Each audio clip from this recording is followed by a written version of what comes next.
Thomas Soto. Le vrai faux de l'info de la matinale, Ève Roger, bonjour. Bonjour Thomas, bonjour à tous. Ce matin, une plongée dans les arcanes du parquet national financier. Oui, avec sa patronne, le procureur en chef Éliane Houlette, qui déplore le manque de moyens de ce grand parquet tout neuf créé il y a seulement 2 ans pour lutter contre l'évasion fiscale internationale et autres délits financiers. C'était hier au grand rendez-vous sur Europe 1. Avant que le parquet financier soit créé, une étude d'impact a été réalisée. Et l'étude d'impact posait en postulat qu'un magistrat, un parquetier ne pouvait pas suivre plus de 8 grosses affaires. Nous sommes 15 et c'est un peu le combat de David contre Goliath. David contre Goliath, pas assez de magistrats pour suivre toutes les affaires, dit Éliane Houlette. C'est vrai ou c'est faux? Eh bien, c'est vrai, nous avons retrouvé l'étude dont elle parle.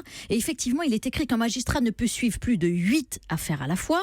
Et bien, dans la réalité, les 15 magistrats traitent chacun non pas 8 dossiers, mais 23. 23 dossiers par magistrat. Et quel type de dossier Mais c'est ça qui est passionnant. Ça va des soupçons de corruption dans le sport, la distribution de pots de vin pour l'attribution des JO de Rio cet été, des JO de Tokyo en 2020, de la Coupe du Monde de foot au Qatar en 2022 et j'en passe, jusqu'à la fraude fiscale en France des grandes entreprises comme McDonald's ou Google.